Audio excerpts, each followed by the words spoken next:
At some point in your life, there's a 70% chance you've felt like a total fraud, like you somehow tricked everyone into thinking you're smarter, more talented, or more capable than you really are. Yeah, 70%.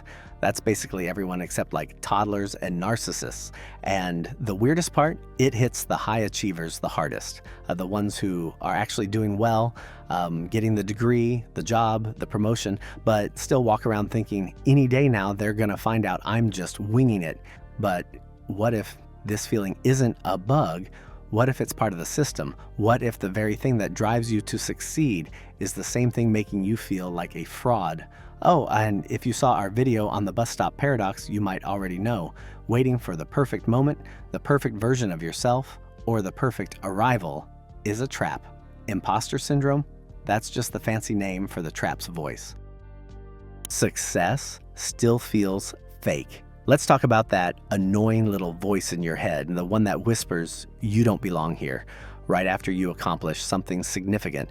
You finish a huge project, get praised, maybe even land your dream job. And instead of celebrating, your brain just casually drops, okay, but what if this was just luck?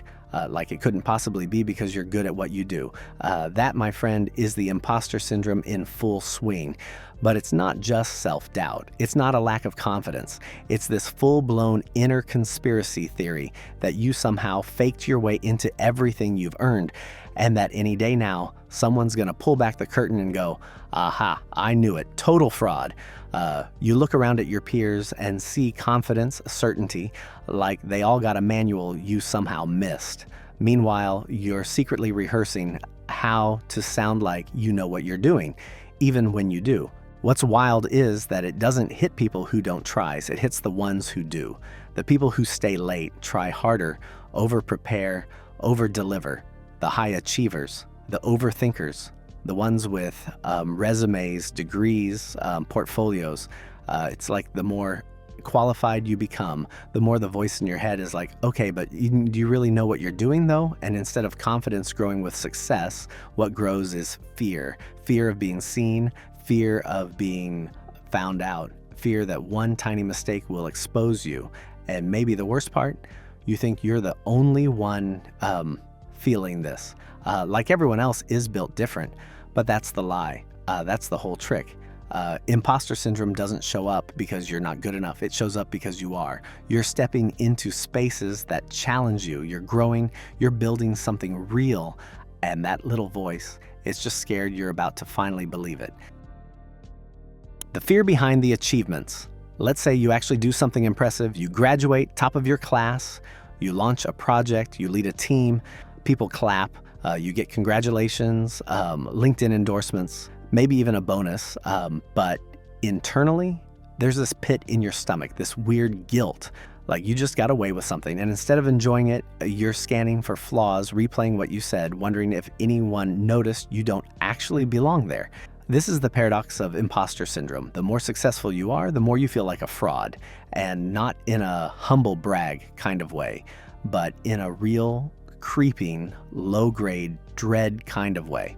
You start thinking, if I was truly smart, I wouldn't have to try this hard. Or if I really belonged here, I wouldn't feel so anxious all the time. Like success should feel effortless, and the fact that it doesn't is somehow proof that you're faking it. It's exhausting. You start avoiding opportunities because the stakes feel too high. You downplay your achievements to seem relatable. You even sabotage yourself so the expectations drop. And this is where it starts getting dangerous because instead of growing, you shrink. Instead of asking for help, you stay silent. You become so afraid of being exposed that you'd rather stay small and safe than be seen trying and maybe failing. And here's the thing, this fear isn't just personal, it's cultural. We glorify effortless genius. We reward people who just get it. We tell stories about overnight success and natural-born talent like they're the gold standard, but we almost never show the work, the mistakes, the uncertainty, the ugly drafts, the nervous breakdowns. So we start believing that everyone else is just cruising while we're paddling underwater like crazy just to keep up. It's no wonder people feel like frauds. They're comparing their blooper reel to someone else's highlight reel. Your brain is lying to you. So, where does this all come from? Why is it that people who work the hardest to succeed are often the ones most convinced they don't deserve it? Psychologists trace imposter syndrome back to childhood patterns. Maybe you were the smart kid who got praised only when you performed, or maybe you grew up around chaos and achievement was your way of creating control. Over time, your value became tied to what you do, not who you are. And when that happens, failure doesn't feel like an event. It feels like a personal identity crisis. One bad meeting, and suddenly your brain's like, see, you're not cut out for this. Fraud confirmed. And it doesn't help that our brains are wired to focus on threat. The negative sticks. We remember the one awkward moment in a presentation instead of the 10 things that went well. We replay that one line we stumbled over instead of the entire point we nailed. It's a self-defense system. Your brain thinks it's protecting you from being humiliated, but what it's actually doing is building a prison out of your own thoughts. This stuff goes deep. Imposter syndrome can trigger chronic anxiety, burnout, and even depression. It convinces people to overwork themselves trying to earn their place. And if that sounds familiar, it should. In our video on self-sabotage, we talked about how people who are almost thriving often pull back right before the breakthrough, not because they're lazy, but because deep down they believe they don't deserve what's coming. Imposter syndrome whispers the same thing. You're not enough. You just got lucky. Don't let them find out. And the longer you believe it, the more it shapes how you show up in the world. Smaller, quieter, more afraid to take space. But here's a mind bender. What if that fear is actually a sign that you're growing, that you're stepping into the exact territory your younger self once thought was off limits? He felt like a fraud too. Let me tell you a story. There's this guy, let's call him Neil. Super smart, incredibly accomplished. He's written best-selling books, teaches at major universities, and is literally one of the most well-known astrophysicists alive. You've probably seen him on TV breaking down complex science like it's popcorn. But even Neil deGrasse Tyson has openly admitted to feeling like an imposter at times, especially early in his career, surrounded by people who didn't look like him, didn't come from where he came from. He once shared that he used to walk into rooms and assume he had to prove himself more than anyone else, that any mistake he made wouldn't just reflect on him, but on everyone who looked like him.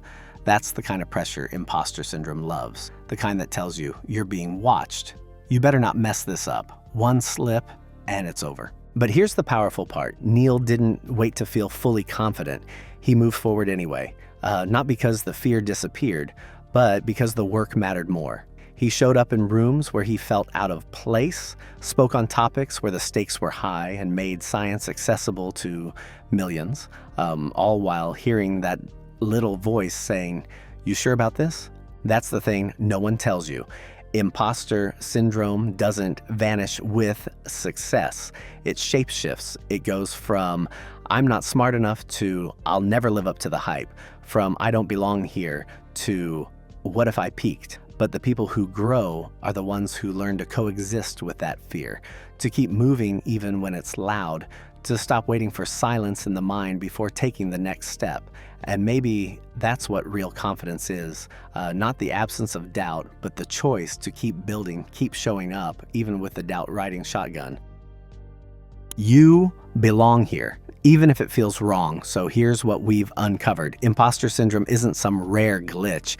It's a common side effect of caring, of growing, of leveling up in environments where you're forced to stretch beyond the version of yourself you're used to. It hits the people who try, the people who show up, the ones who actually give a damn. And that voice that says you're not good enough, it's loudest right before something big clicks. The truth is, you're not alone, not even close. Some of the most brilliant, high-performing people on the planet wake up thinking, why me? But maybe the better question is, why not you? Why shouldn't it be you giving that talk, leading that team, creating that thing? Why shouldn't you take up space? Even if your hands are shaking, you don't have to wait until you feel ready. You don't need some magical inner voice that says, now you've made it. because that voice might never come. But the good news, you can act anyway. You can create anyway. You can exist loudly, even if part of you still wonders if you belong. And look, imposter syndrome might not be something you fix. It might just be something you notice and then keep walking through anyway. Because real confidence isn't about always knowing what you're doing. It's about trusting that you'll figure it out just like you always have. If you made it this far into the video, you're clearly someone who thinks deeply and probably pushes yourself more than you give yourself credit for. So do me a favor. Hit the like button, subscribe, and drop a comment telling us one thing you've accomplished that you never give yourself enough credit for. Let's talk about it. Let's normalize it. And if you haven't seen our videos on the bus stop paradox or self-sabotage, go check those out next. They dive even deeper into this idea of waiting for the right moment and how sometimes the only thing standing between you and your potential is a lie you keep telling yourself.